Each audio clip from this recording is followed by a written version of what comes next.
우리 함께 하나님의 말씀 같이 읽도록 하겠습니다. 요한복음 1장 15절에서 28절까지의 말씀입니다. 우리 서로를 향해서 하나님은 성도님을 사랑하십니다 라고 인사하도록 하겠습니다.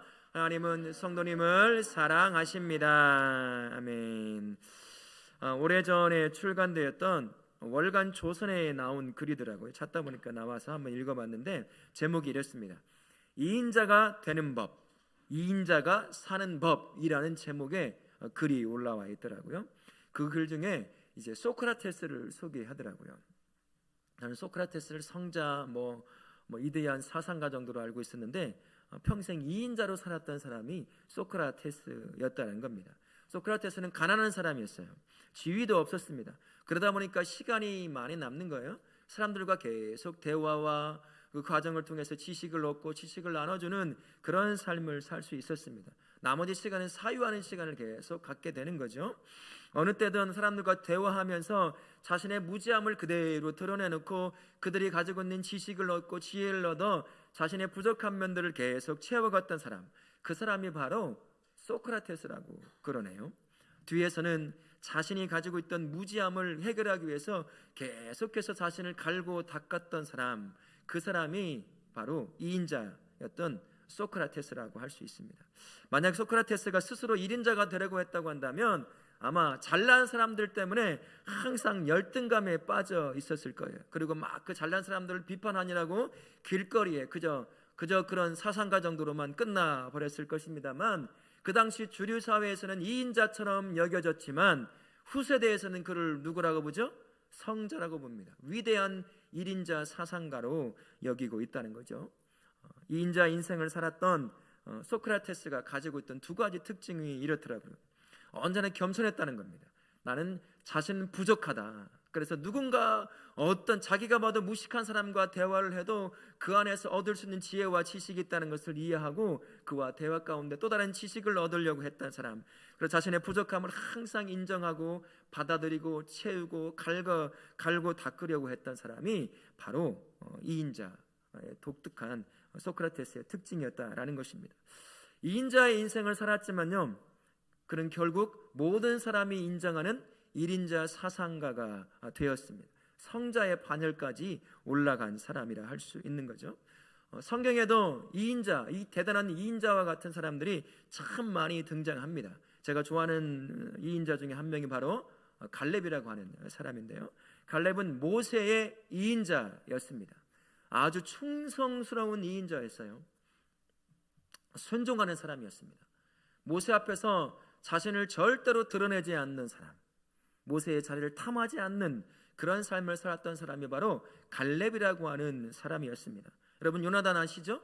다윗과 요나단의 그 요나단 말합니다. 요나단은 다윗보다도 3,000볼 되는 나이가 훨씬 많은 사람이었습니다. 왕족 출신이요, 자기 아버지 사울을 대신해서 왕이 될 유력한 왕자였습니다. 하지만 요나단의 눈에 다윗이 하나님이 선택한 왕감으로 보여지기 시작한 거예요. 그 다음부터 자신을 낮추기 시작합니다. 철저하게 다윗 아래 2인자의 인생을 살아가게 돼요. 그를 인정합니다. 세워줍니다. 그게 바로 요나단의 모습이었어요.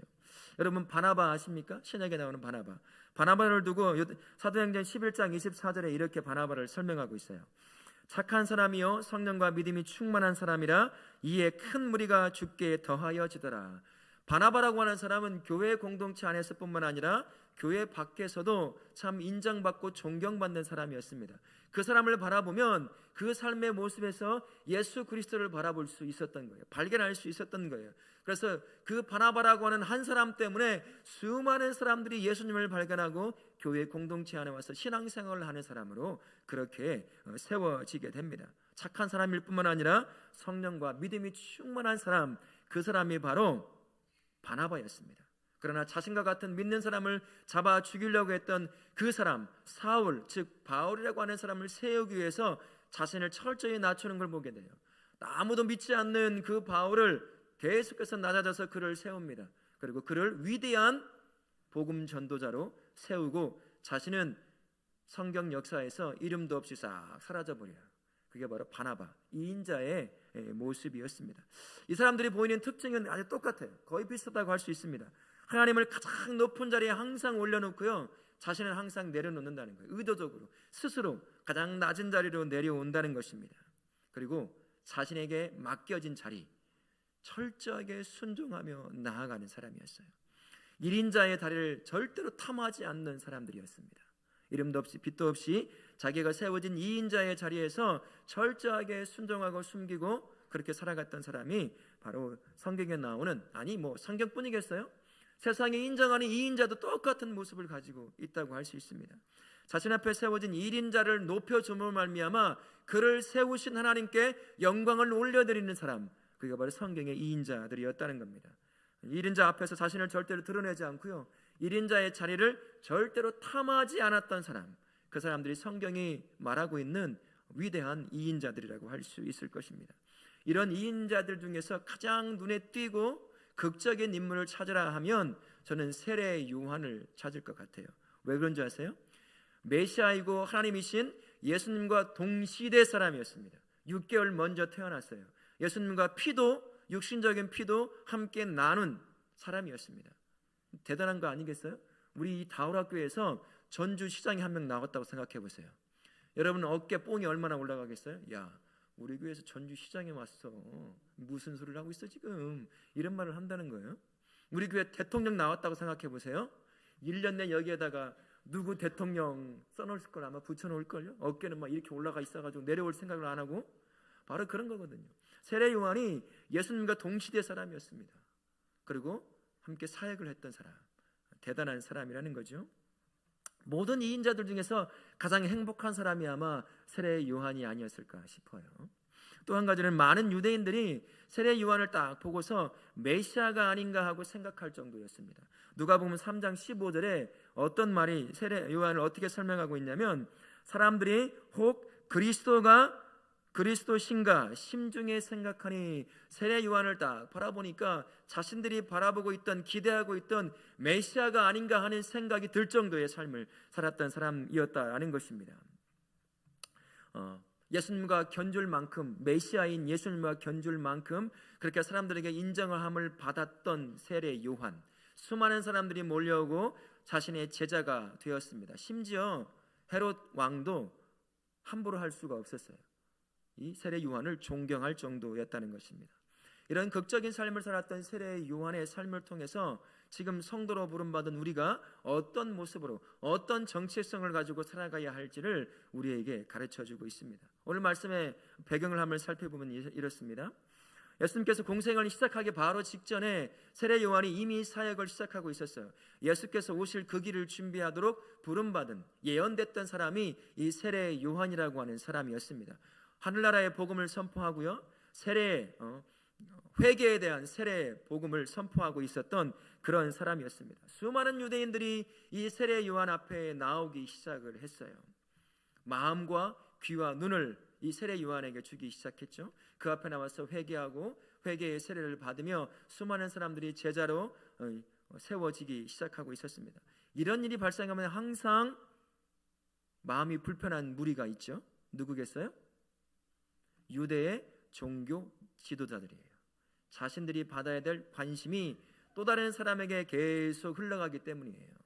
그래서 이 사람들이 궁금한 겁니다.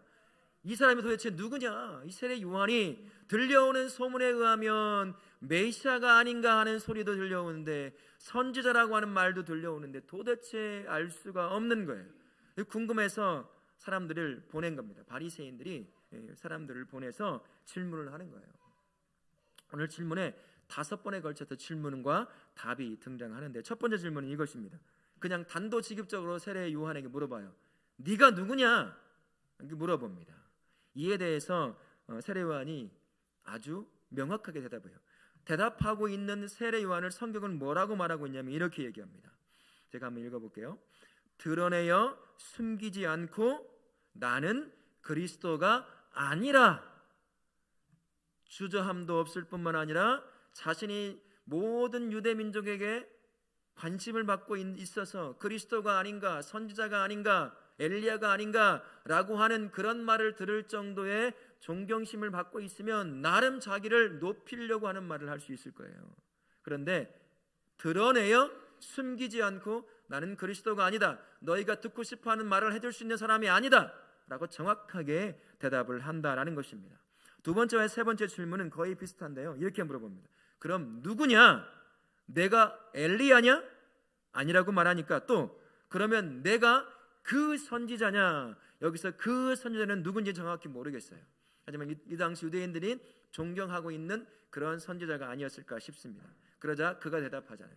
나는 아니라, 나는 아니다, 명확하게 대답을 합니다. 그 다음부터 네 번째, 다섯 번째 질문은 자신이 누군지 정확하게 알고 있지 않으면 답할 수 없는 그러한 질문을 받고 답을 하게 돼요. 네 번째 질문 이것입니다. 네가 메시아도 아니고 그리스도도 아니고 엘리야도 아니고 그 선지자도 아닌데 그러면 너는 너를 무엇라고 하느냐? 너는 너 자신을 뭐라고 인식하고 있느냐라는 질문이었어요. 이 질문에 대해서 자신의 이름조차도 얘기하지 않고 이렇게 얘기를 합니다. 주의 길을 곧게 하라고 광야에서 외치는 자의 소리라. 자신은 저 허허벌판 소리에서 외치고 있는 그저 소리일 뿐이다. 자신은 아무것도 아니다 라고 자신이 극히 낮추고 있는 것을 볼 수 있습니다. 마지막 질문을 해요. 야, 그러면 그리스도도 아니고 엘리야도 아니고 그 선지자도 아니고 그냥 아무것도 아닌 소리라면서 왜 네가 지금 세례를 베풀고 있는 거야? 사실 이 당시 세례는요, 유대인들이 세례를 받는 게 아니었어요. 이방인이 유대 민족 안에 들어와서 하나님을 믿는 사람으로 세워지려고 할 때 그때 세례를 베풀어서 이방인도 유대 사람으로 여기는 때 그때 세례를 베풀거든요. 유대인들은 전부 이미 날 때부터 세례를 다 받은 사람들이에요. 그래서 세례를 받을 필요가 없다는 거죠. 그런데 세례를 베풀고 있는 거예요. 아무것도 아니라면서 네가 뭔데, 어디서 무슨 권위를 가지고 세례를 베풀고 있는 것이냐 라고 물어봅니다. 그래서 동문서답 하듯이 이런 대답을 해요. 나는 물로 세례를 주지만 내 뒤에 오시는 이의 신발끈을 풀기도 감당하지 못하겠노라. 자신이 얼마나 무가치한 존재인지, 그분 앞에 서 있는 자신의 모습은 얼마나 가치가 없는 존재인지를 그렇게 지금 표현하고 있는 거예요. 자신이 누군지를 알지 못한다고 한다면 이런 답을 할 수가 없어요. 그는 이미 수많은 사람들이 추앙하고 있는 그러한 삶을 살고 있던 사람입니다. 대부분의 사람들은 자신을 추앙하는 사람이 있으면 그 사람처럼 행동하고 말을 하게 되어 있다는 거예요. 그러나 사도 세례 요한은 자신이 정확하게 누군지, 내 자신의 뒤에 오게 될 사람보다 아무것도 아니라는 사실을 명확하고 알고 있었기 때문에 이런 답을 내놓을 수 있었던 겁니다. 많은 질문을 하는 것 같지만, 다양한 질문을 하는 것 같지만 질문의 핵심은 이거예요. 네가 메시아냐라는 질문입니다. 이 당시 모든 유대인들이 메시아를 고대하고 있었고 세례 요한을 두고 메시아가 아닌가 하는 생각들을 많은 사람이 가지고 있었기 때문에 이 당시에 이 질문은 그냥 네가 메시아가 아니냐라고 물어보는 것과 같은 질문이었다는 거예요. 사실 세례 요한은 제가 말씀드린 것처럼 유대인들에게 메시아로 여겨지고 있는 때였습니다. 그 마음 가운데 그가 살아가는 삶의 모습들을 바라보면 다른 사람과 너무나 독특하게 다른 거예요. 그러니까 그들 마음에 혹시나 우리가 기대하고 있는 메시아가 아닐까 하는 그런 마음을 품고 있었다는 겁니다. 그래서 수많은 사람들의 눈과 귀와 마음이 세례 요한에게 다 쏠리고 있었습니다. 여러분, 이 당시 예수께서 공생애를 시작하기 바로 직전까지 누가 가장 핫한 사람이었냐, 뜨거운 감자였느냐? 헤롯 대왕이 아니에요. 바리새인들이 아니었습니다. 누구예요? 세례 요한이었어요. 모든 유대인들의 마음과 귀와 눈이 세례 요한에게 가 있는 거예요. 메시아가 아닐까, 선지자가 아닐까, 엘리야가 다시 돌아온 건 아닐까 하는 그러한 마음으로 온통 세례 요한을 바라보고 있었던 그러한 때였다는 겁니다. 이 정도가 되면 보통의 사람들은 어떨까요? 자기를 높이려고 할 겁니다. 우리나라 대통령도 그렇게 됐잖아요. 아무 생각도 없는 사람들이 올려주니까 대통령이 돼버렸어요. 하겠다고? 마찬가지입니다. 이 정도 사람들이 전 국민이 자신에게 관심을 갖고 쏠리고 막 해주면 뭔가 해보고 싶은 생각이 들기 시작하는 거예요. 사실 이 당시에 자칭 메시아라고 하는 사람들이 종종 일어나고 있었어요. 그래서 사람들 귀 아파요. 그래서 자기만의 공동체를 만들어 나가기도 하고 로마에 대항해서 싸우기도 하고 하는 그런 일이 가끔씩 일어나고 있는 그런 때였습니다. 그러면 이 세례 요한도 그렇게 할 수 있는 충분한 이유가 되는 겁니다. 최소한 정치에 나갈 수도 있었을 것 같아요. 그래서 한 자리 차지하고 있을 수도 있었을 것입니다만, 그가 5번의 질문을 통해 답하는 답을 바라보십시오. 그의 이름조차도 언급하지 않습니다. 자신의 능력조차도 언급하지 않아요. 철저하게 자신이 예수 앞에 아무것도 아닌 인생임을 고백하는 답변을 하고 있는 것을 바라볼 수 있습니다. 철저하게 자신은 이인자라는 것을 인정하고 살아가는 것입니다. 이인자였던 세례 요한은 절대로 넘지 말아야 할 선을 넘지 않았던 사람, 그 사람입니다. 1인자인 하나님의 위치에 자신 스스로를 올려놓으려고 하지 않았던 사람이 바로 이 세례 요한이라고 하는 사람입니다. 누구나 다 높은 자리에 올라가고 싶어 해요. 남들이 인정하는 삶을 살고 싶어 하잖아요. 남들이 손가락질하고 불쌍하다고 하는 그런 삶 살고 싶어 하는 사람은 아무도 없을 겁니다. 누구나 다 인정함을 받고 누구나 다 영향력을 내리고 영향력을 발휘하고 싶은 그러한 삶의 위치에 올라가고 싶은 사람이 전부 다 세상의 사람들이라고 할 수 있는 거죠. 1인자의 심리를 다 가지고 있다는 거예요. 능력이 없어서 그렇게 올라가지 못할 뿐이지, 기회만 되고 조건만 이루어진다면 항상 그 자리에 올라가고 싶은 것이 세상에 살아가는 사람들이라는 것입니다. 혹시 이 안에 계실지 모르겠어요. 나도 1인자가 한번 돼볼까 라고 하는 세상의 사람들처럼 그런 마음을 먹고 있는 성도가 있다고 한다면, 오늘 세례 요한에게 질문했던 그 질문을 우리 스스로에게 한 번씩 해봐야 돼요. 네가 누구냐? 너가 누구냐는 것이에요. 네가 생각하는 너는 누구냐? 이 질문을 스스로에게 한번 해볼 필요가 있다는 겁니다. 깊이 생각해 볼 필요가 있어요. 이 질문을 계속해서 여러분 세례 요한처럼 쉽게 대답할 수 있을 것 같으셔요? 잘 안 나와요. 내가 나 누군지 모르거든요. 잘 사실은 교회 안에서 하나님을 믿는 성도로서 내가 누군지 당장 물어보면 네가 너를 어떻게 여기느냐 라고 물어볼 때 쉽게 답할 수 있는 사람은 그렇게 많지 않습니다. 그래서 예수님께서 그걸 너무 잘 아시니까 그 답의 근거를, 기준을 제시해 주셔요. 요한복음 13장 16절에 이렇게 말씀하시는 대로 같이 한번 읽겠습니다. 보낸 자보다 크지 못하나니 라고 말합니다. 종은 절대로 주인보다 클 수 없습니다. 보냄받은 자가 보낸 자보다 클 수 없어요.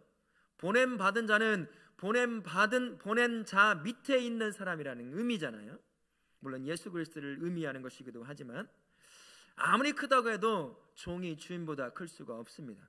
보냄받은 자가 보낸 자보다 절대로 클 수 없다는 것이죠.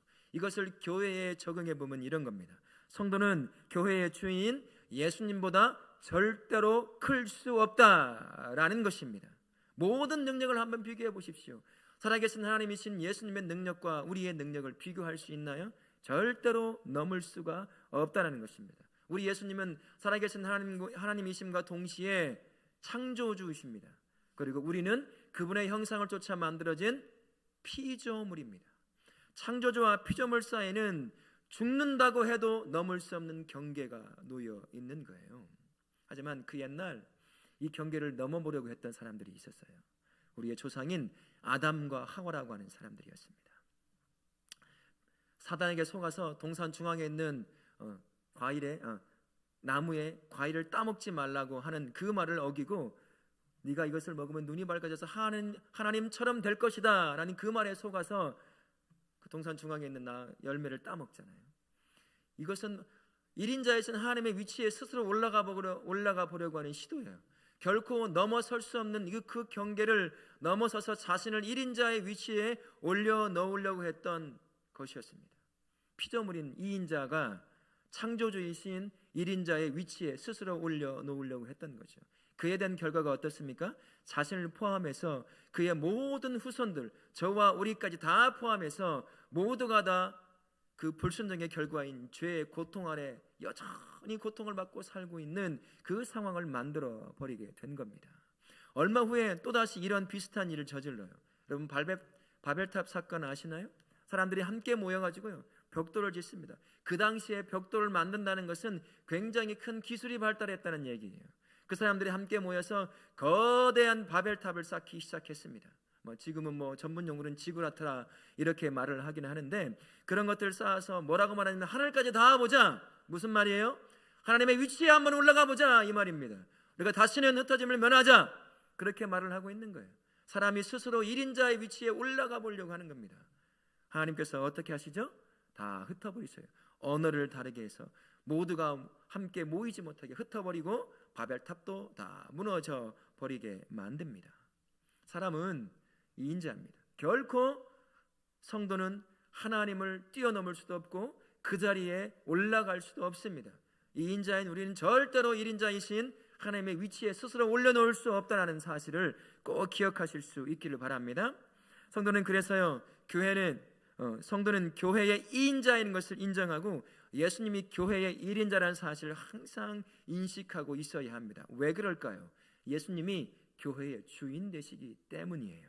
제가 2인자 계속 말하니까 볼품없는 저급한 인간 취급하는 것 같아서, 그러니까 능력 없고 종과 같은 사람으로 제가 말하는 것 같은데, 그러나 그렇지 않습니다. 하나님께서 바라보시는 자신의 품 안에 있는 2인자의 모습을 가지고 있는 성도는 완전히 달라요. 완전히 다릅니다. 의미가 다릅니다. 존재의 가치가 달라져요. 고린도전서 6장 19절에서 20절까지를 통해서 2인자인 성도를 두고 이렇게 말씀합니다. 같이 읽도록 하겠습니다. 너희 몸은 너희가 하나님께로부터 받은 바 알지 못하느냐? 너희는 너희 자신의 것이 아니라 값으로 산 것이 되었으니 그런즉 너희 몸으로 하나님께 영광을 돌리라. 우리는 누구냐?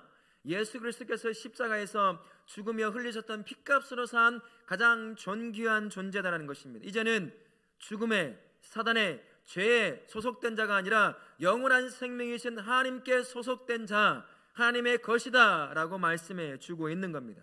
내 마음대로 사는 존재가 아니라 내 안에 계시는 성령 하나님을 쫓아 살아가는 사람, 성령과 함께 임재해 계시는 성부 하나님과 성자 하나님, 그분이 거하시는 거룩한 유일한 성전된 곳, 그게 바로 2인자인 성도의 삶이라고 할 수 있는 거예요. 가장 존귀한 존재로 세워지게 되는 거죠. 어디에 성령 하나님이, 성부 하나님이, 성자 하나님이 계십니까? 저와 우리 안에 계시는 거예요. 성령을 통해서 함께 역사하고 계시는 겁니다. 이제 이 모든 삶이 하나님을 향한 영광을 올려드리는 가장 존귀한 자로 세워지게 된 것이 2인자인 성도의 삶이다라고 할 수 있는 겁니다. 성경은 2인자인 성도의 삶을 이렇게도 표현을 해요. 청직이다라고도 표현하기도 합니다. 주인 되신 예수님의 뜻을 쫓아서 하나님의 나라를 위해서 충성을 다하는 사람, 그 사람이 바로 2인자인 청직이다라고 이야기를 하는 거죠. 그래서 그 삶이 위대한 삶이 될 수 있는 거예요. 우리 머리로는 조금 이해가 안 될 수 있습니다. 서로 어울리지 않는 두 단어가 함께 뭉쳐 있기 때문이에요.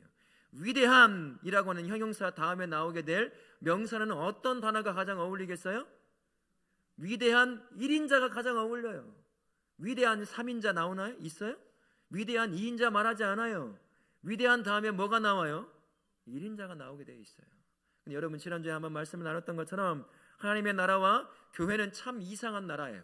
그래서 세상과 정반대의 역사가 항상 일어날 수 있는 곳이 하나님의 나라입니다.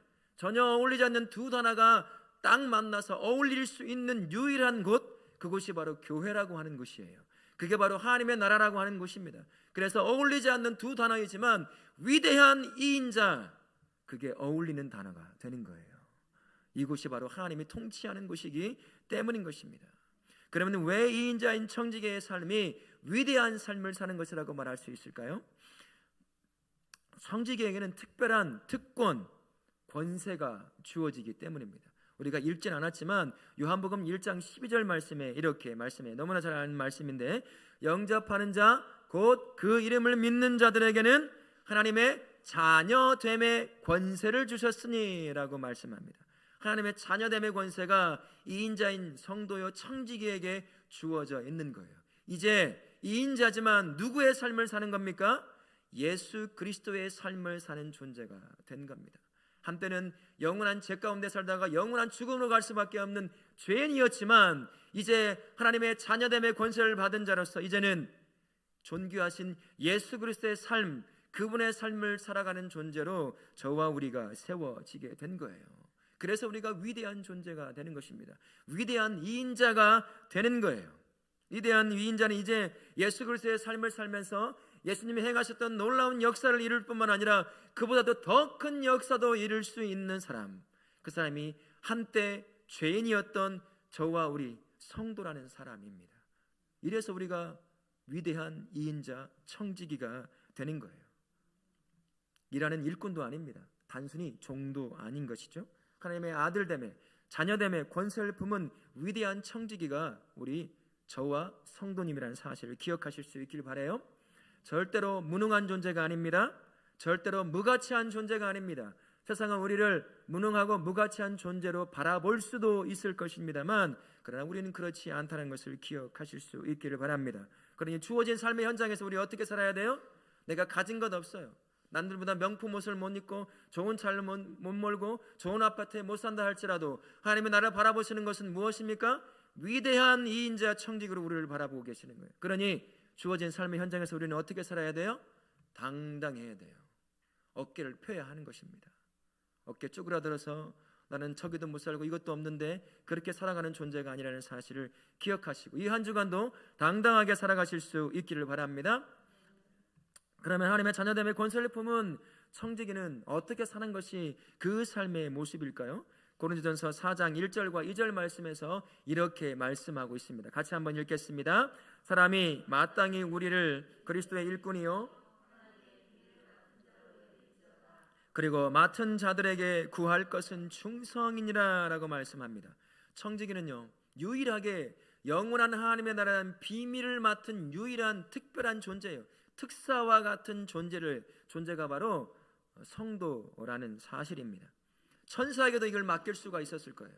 하나님의 나라를 드러내 보이는 이 특별한 임무를 천사에게 맡길 수 있지만, 그러나 천사에게 맡기지 않고 죄의 고통 가운데 살아가고 있었던 저와 우리를 선택해서 우리에게 맡기신 거예요. 이 하늘나라의 비밀을 저와 우리에게 맡긴 것입니다. 그래서 우리의 삶을 통해서 세워진 그 자리에서 하나님의 나라를 보여줄 수 있도록 그런 특별한 임무를 맡은 사람으로 우리를 세운 것이죠. 그들에게 요구하는 것은 단 한 가지입니다. 충성만을 요구한다는 것입니다. 이게 이인자인 청지기의 삶이다라는 것입니다. 또 한 구절 말씀 보면 베드로전서 4장 7절부터 11절까지의 말씀입니다. 조금 길어서 제가 앞부분은 좀 줄였는데요, 같이 한번 읽도록 하겠습니다. 기도하라, 서로 사랑하라, 대접하라, 각각 은사를 받은 대로 하나님의 여러 가지 은혜를 맡은 누가 하나님의 말씀을 하는 것 같이 하고 누가 봉사하려면 하나님이 공급하시는 힘으로 하는 것 같이 하라. 이는 범사에 예수 그리스도로 말미암아 하나님이 영광을 받으시게 하려 함이니. 청지기의 삶은 이것입니다. 기도하는 것, 기도하는 삶이에요. 그리고 기도하는 만큼 사랑으로 사람을 대하는 것입니다. 그리고 서로를 대접하는 것, 그게 청지기의 삶이라는 것이죠. 하나님이 주신 은사로 자신을 드러내놓고 사람들에게 존경을 받으려고 하는 1인자의 심리를 가지고 살아가는 것이 아니라 철저하게 주신 은사를 가지고 낮아져서 교회를 향해, 성도를 향해 봉사하는 사람, 그 사람이 바로 청지기라는 것입니다.